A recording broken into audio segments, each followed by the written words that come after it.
하나님께서 우리에게 주시는 말씀 호세아 11장 8절에서 11절까지 말씀입니다. 호세아 11장 8절 제가 읽고요. 여러분들을 9절 읽고 11절은 합독하도록 하시겠습니다. 호세아 11장 8절에서 11절.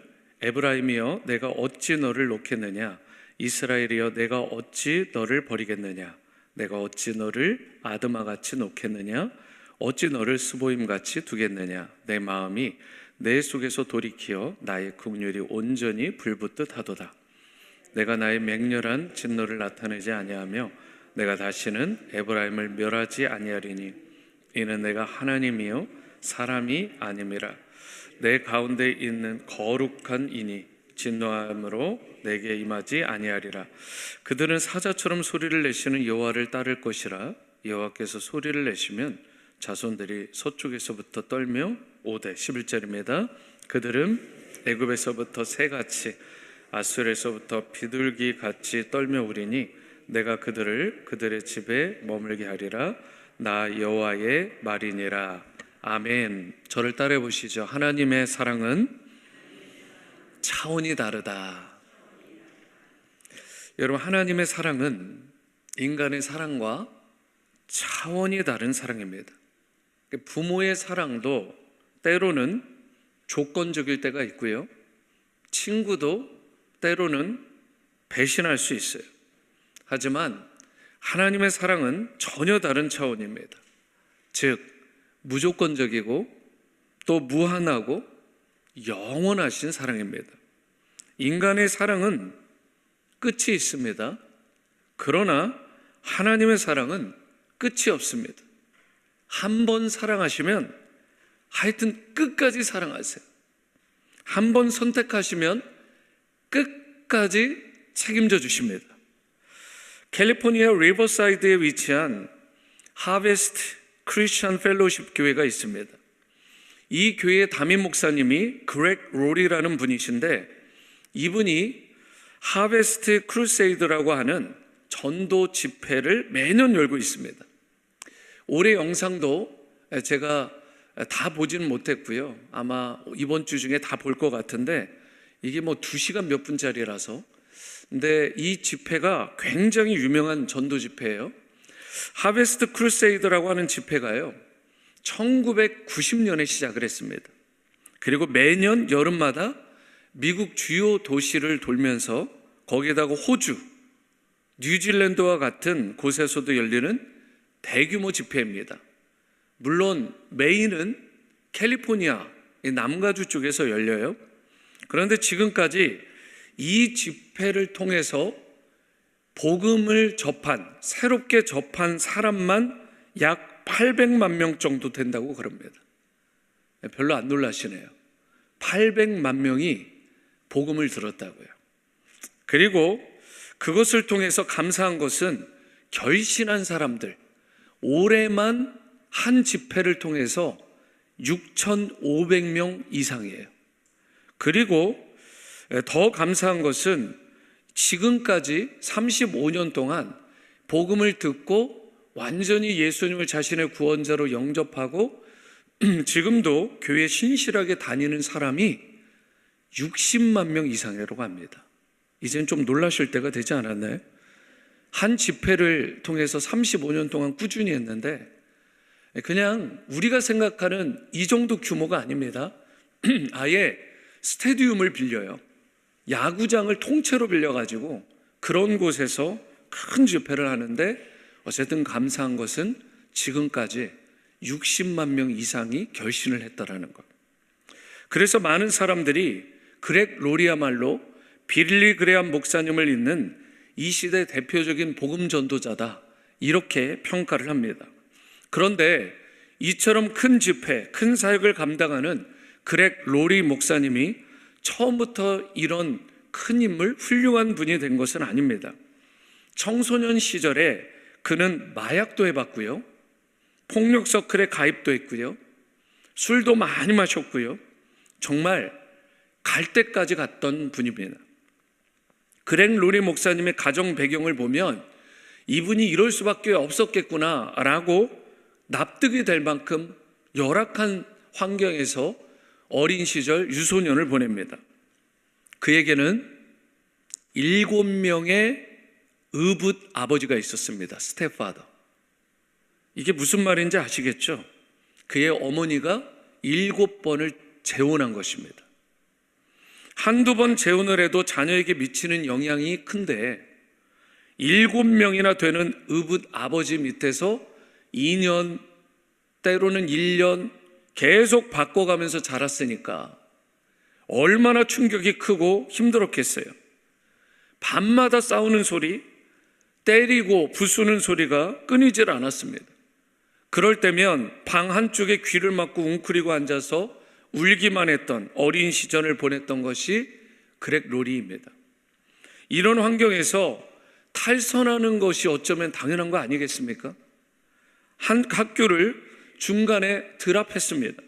마약을 하는 정도가 아니라 마약을 운송해 주는 일을 하면서 정말 막다른 곳까지 갔던 인물인데, 그때 갈보리 교회에 척 스미스 목사님을 만났습니다. 그분을 통해서 진짜 아버지, 다시 말해 이 땅의 아버지가 아니라 하늘에 계신 진짜 하늘 아버지를 그가 인격적으로 만나게 돼요. 그 순간 그가 깨달은 것이 있습니다. 이 땅에서 인간 아버지가 자신에게 남겨준 것은 상처와 폭력뿐이었지만 하늘 아버지는 참된 사랑과 긍휼로 자기를 끝까지 받아주시고 기다려주시고 손 내밀어 주신다는 사실. 인간 아버지는 거칠고 무모하고 변덕쟁이였지만 하늘 아버지는 신실하시고 자상하시고 끝까지 품어주시는 참 아버지 되심을 깨닫게 돼요.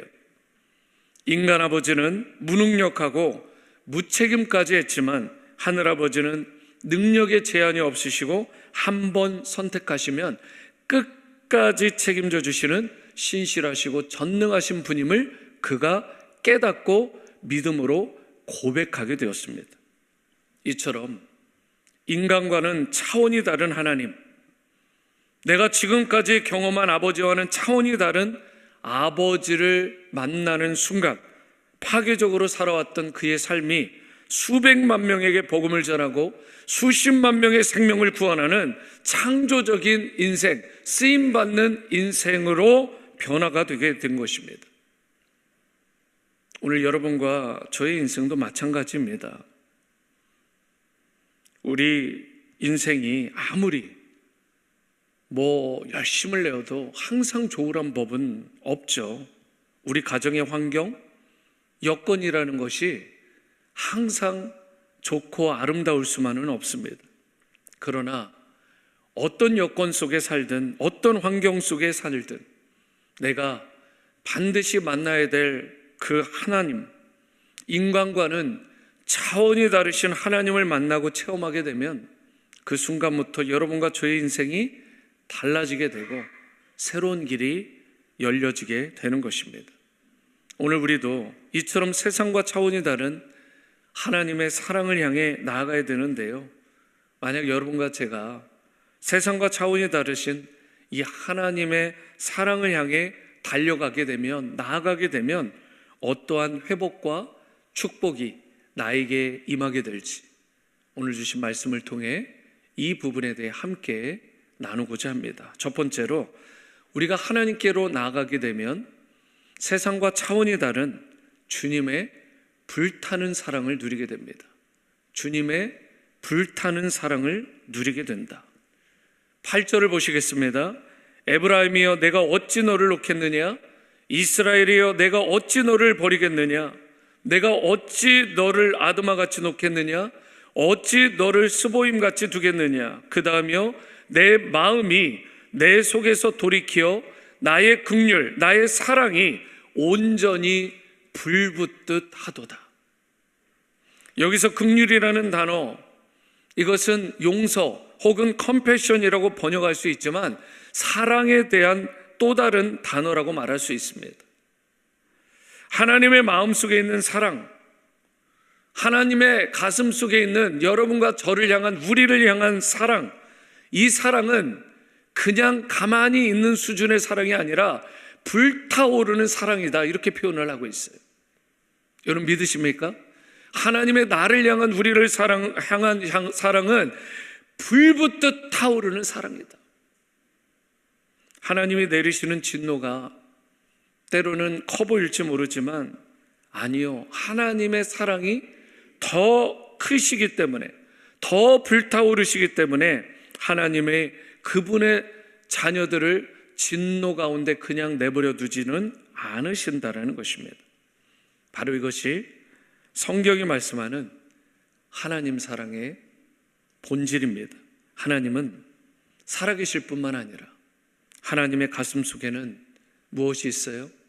그 무엇으로도 억제하고 잠재울 수 없는 우리를 향한 불타는 사랑이 있다라는 사실. 누가복음 15장에 보시면 예수님이 말씀하신 탕자 비유가 나오죠. 사실 탕자 비유는 가만 생각해 보세요. 이게 적절한 제목일까요? 왜냐하면 탕자가 주인공이 아니에요. 탕자가 주인공이 아니라 그 스토리의 주인공, 진짜 주인공은 아버지입니다. 잘 아시는 대로 두 아들이 있었죠. 둘째 아들이 와서는 아버지를 찾아가 이 아버지가 돌아가시면 주실 유산이 있는데 그 유산을 살아계시는데 미리 요구를 하는 아주 폐악한 그런 아들이에요. 아버지가 살아계시는데 죽은 사람 취급한 거 아닙니까? 그래서 유산을 미리 달라고 한 것 자체가 불효자도 이런 불효자가 없는 거예요. 그것도 모자라서 그 유산을 가지고는 멀리 타향으로, 타국으로 가게 되죠. 아버지에게서 최대한 멀리 떨어진 거예요. 아버지에게서 아주 멀리 떠난 거죠. 그리고는 그 물질을 허랑방탕하게 다 써버립니다. 그러자 무슨 일이 일어나죠? 그동안 그 돈 때문에 그에게 붙어 있었던 친구들 어떻게 됐을까요? 다 떠나갑니다. 그 사람 옆에서 뭐라도 빼먹으려고 했던 주위 사람들 어떻게 됐을까요? 그 돈이 떨어지자 다 떠납니다. 나중엔 먹을 것이 없고 너무 굶주리니까 어디까지 가요? 돼지 우리까지 갑니다. 가서는 돼지가 먹는 쥐엄 열매를 먹으려고 머리를 들이밀어요. 무슨 말이에요? 돼지하고 싸웠다고요. 돼지하고 씨름하는 비참한 신세가 됩니다. 뭐 먹으려고요? 돼지 밥 먹으려고. 사실 이스라엘 사람들이 가장 수치스럽게 생각하는 동물 중에 하나가 돼지입니다. 물론 돼지고기도 먹지 않잖아요.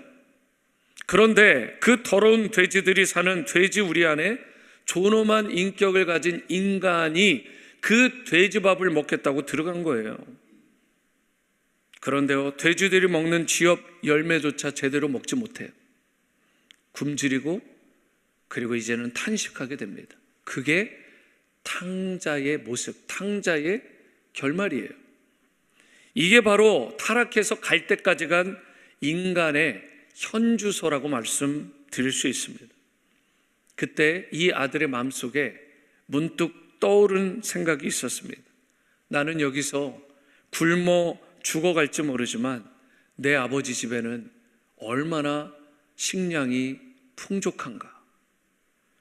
그래서 누가복음 15장 17절 상반절에 이 아들이 이렇게 고백해요. 이에 스스로 돌이켜 이르되.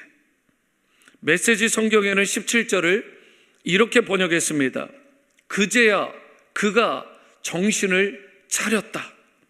정신이 번쩍 들고 나니까, 정신을 차리고 보니까 그야말로 제정신이 든 거죠. 제자리를 찾고자 하는 마음이 생긴 것입니다. 그때 든 생각이 뭐냐? 아버지를 향한 그리움이 생긴 거예요. 그분의 자신을 향한 사랑을 기억하게 되고 그가 벌떡 일어섭니다. 그리고는 어떻게 돼요? 막다른 곳에 있던 그가 드디어 아버지에게로 돌아가게 됩니다. 그때요, 제가 그랬잖아요. 이 이야기는 탕자 스토리가 아니라고, 아버지의 스토리라고. 주인공이 등장합니다. 아버지의 놀라운 모습. 누가복음 15장 20절이요, 이렇게 표현되어 있습니다. 다 함께 읽어볼까요? 시작. 이에 일어나서 아버지께로 돌아가니라. 아직도 거리가 먼데 아버지가 그를 보고 측은히 여겨 달려가 목을 안고 입을 맞추니. 아들은요, 자기가 아버지에게로 가야 되겠다라고 생각하고 왔는지 몰라요. 근데 이 말씀을 잘 묵상해 보세요. 사실은 그게 아니에요. 아버지가 항상 동구박, 마을 밖까지 나와서 버선발로 나와서 집 나간 둘째 그 탕자, 그 아들을 기다리고 또 기다리고 계셨던 것입니다. 아들은 비록 아버지를 배신하고 가슴에 대못을 받고 떠나갔는지 모르지만 아버지는 한순간도 그 아들을 잊지 않고 기다리고 계셨던 거예요. 이게 뭐예요?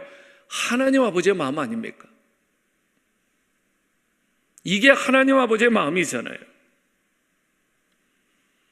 사랑하는 여러분, 하나님은 우리가 무엇을 했기 때문에, 무엇을 다 이루었기 때문에 용서하시고 우리를 받아주시고 우리를 맞아주시는 게 아니에요. 이 말씀을 보더라도 우리가 탕자처럼 나갔던 그 순간에도 하나님은 우리를 이미 마음 가운데 용서하시고 기다리고 계신 거예요. 버선발로 기다리고 계시는 것입니다. 그래서 우리가 해야 될 일은 무엇이냐? 이 사랑을 진짜 제대로 경험해야 돼요. 그리고 그 하나님을 우리가 만나고 그리고 그 하나님의 사랑을 누려야 되는 것입니다. 오늘 바라기로 이 하나님의 사랑, 세상과는 차원이 다르신 이 하나님의 크고 놀라운 사랑을 경험하는 여러분과 제가 될 수 있게 되기를 바랍니다. 그리고 그 사랑에 반응하여 날마다 매 순간 하나님께로 가까이 나가는 여러분과 저의 삶이 될 수 있게 되기를 주님의 이름으로 축원합니다. 두 번째로, 우리가 하나님께 나가면 어떻게 될까요? 주님의 구원의 음성을 듣게 된다라고 말씀하죠. 주님의 구원의 음성을 듣게 됩니다. 10절을 보십니다. 그들은 사자처럼 소리를 내시는 여호와를 따를 것이라. 여호와께서 소리를 내시면 자손들이 서쪽에서부터 떨며 오되. 여기 보면 여호와께서 소리를 바라신다, 소리를 내신다라는 말씀이 나오잖아요. 하나님이 바라시는 소리는, 하나님이 내시는 소리는 그냥 소리가 아니에요. 어느 정도냐? 밀림 속 사자보다도 더 우렁찬 대단한 소리예요. 그 성경에 보면 여호와께서 소리를 바라신 사건이 여러 번 나옵니다. 그 소리를 바라시는 사건에 대해서 다 나눌 수는 없고요. 대표적인 게 마가복음 1장 11절이요. 하늘로부터 뭐가 있었어요? 소리가 나기를, 너는 내 사랑하는 아들이라 내가 너를 기뻐하노라 하시니라. 그러니까 하나님은요, 여러분과 저에게 개입하실 때, 여러분과 저의 삶 가운데 들어오시기 시작하실 때 바로 이처럼 소리를 내어주시는 거예요. 그래서 우리가 이 소리, 이 음성을 들을 수 있어야, 세상의 소리가 아니에요, 하나님의 이 음성, 이 소리를 들을 수 있어야 하나님의 사명을 온전히 깨달을 수 있게 되는 것입니다. 그리고 오늘 본문과 같이 임하시는 하나님의 소리가 또 있어요. 이것은 여러분과 저를 건지시기 위해, 구원해 내시기 위해서 하나님이 소리를 내시고 임하시는 것인데, 본문 10절 하반절을 보시겠습니다. 여호와께서 소리를 내시면 자손들이 서쪽에서부터 떨며 오되. 여기서 서쪽은 가나안 땅으로 보면 서쪽이 어디예요? 지중해잖아요. 그 지중해 연안, 즉 유럽 쪽을 말하는 것입니다. 이 유럽 쪽을 말하는데, 당시에 그곳에 흩어져 있던 디아스포라, 그 인생들까지도 하나님께서 어떻게 해요? 다 모으겠다, 불러 모으겠다라고 말씀하는 거예요. 이어지는 11절 상반절을 보시면 그들은 애굽에서부터 새같이 아수르에서부터 비둘기같이 떨며 오리니.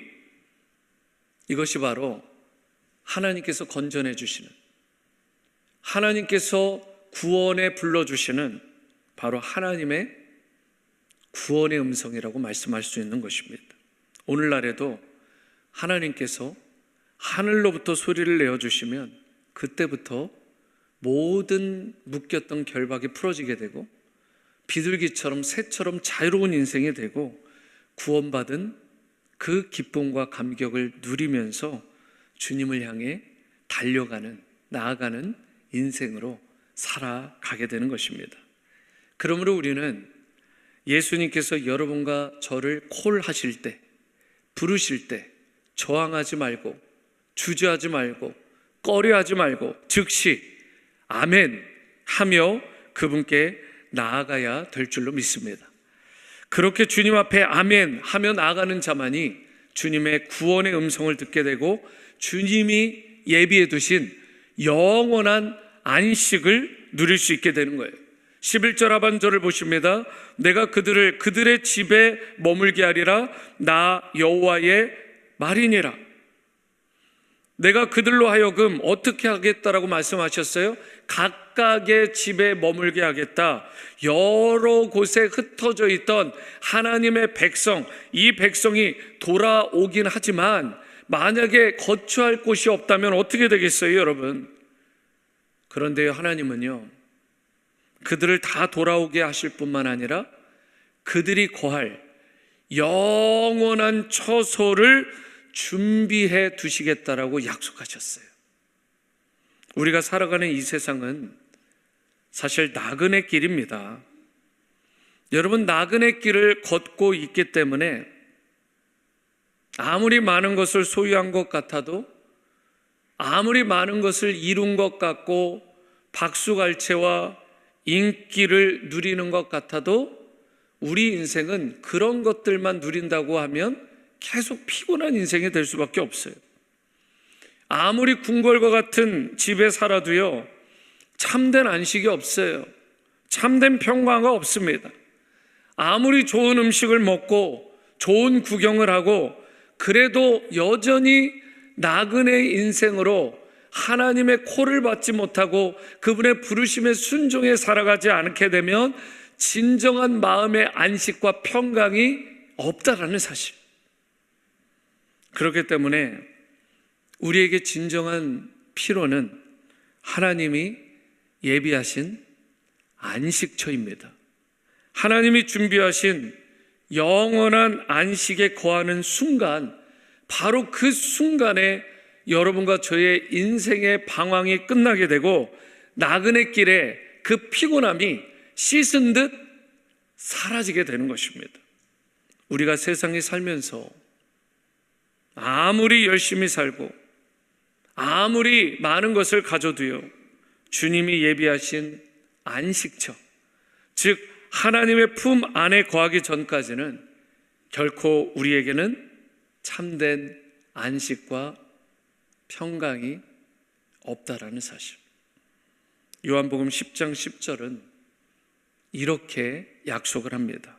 도둑이 오는 것은 도둑질하고 죽이고 멸망시키려는 것뿐이요, 내가 온 것은 양으로 생명을 얻게 하고 더 풍성히 얻게 하려는 것이라. 여러분과 제가 예수님을 믿는 순간, 그분을 모시고 영접하는 순간, 그때 우리가 영원한 생명과 안식을 얻게 되고 천국의 삶을 누리게 되는 것입니다. 그리고 이것은 우리가 예수님을 믿고 죽은 후에야만 누리는 하늘나라 천국이 아니라, 그것만 말씀하는 것이 아니라 우리가 예수님을 믿는 순간, 바로 영접하는 그 순간부터 이 땅에서 누리게 되는 천국의 삶, 예수님 안에서 누리는 천국의 기쁨을 말씀하는 것입니다. 사랑하는 여러분, 주님이 예비하신 하나님 나라 천국을 이미 이 땅에서 누리는 여러분 되시기를 바랍니다. 그리고 이 땅을 떠날 때에도 저와 여러분을 위해 예비하신 그 영원한 거처, 그 영원한 처소, 즉 하늘나라 천국을 소유하고 마음껏 누리는 성도 되시기를 바랍니다. 만약 우리가 이와 같이 영원한 처소, 곧 천국에 대한 확신이 분명할 때, 바로 이 땅에서 좀 어려움을 당해도요, 불안해하거나 흔들리거나 두려워하지 않게 됩니다. 담대한 믿음을 가지고 기쁨으로 달려가게 되고 승리하는 삶을 살아가게 되는 것입니다. 이제 여러분 한 분 한 분이 주님이 예비하신 하늘나라 천국을 믿음으로 소유하시길 바라고 이 땅에 살아갈 때도 세상의 풍조와 세상의 그 환경과 흐름에 흔들릴 것이 아니라 이 소망을 가지고 흔들림 없이 담대하게 승리하며 살아가시기를 바랍니다. 오늘 이 시간 예수 그리스도의 그 보혈을 의지하는 모든 지구촌 성도님들 되시기를 바라고 그 은혜의 보좌 앞에 나가는 여러분과 제가 될 수 있게 되기를 바랍니다. 그리하여 세상과는 차원이 다른 완전하신 사랑, 그 십자가의 그 놀라우신 사랑, 세상과 차원이 다른 그 사랑을 향해 달려가는 그 주님의 보좌로 달려가는 여러분과 제가 되고 그 사랑을 풍성히 누리는 여러분과 저희 삶이 다 될 수 있게 되기를 주님의 이름으로 축원합니다.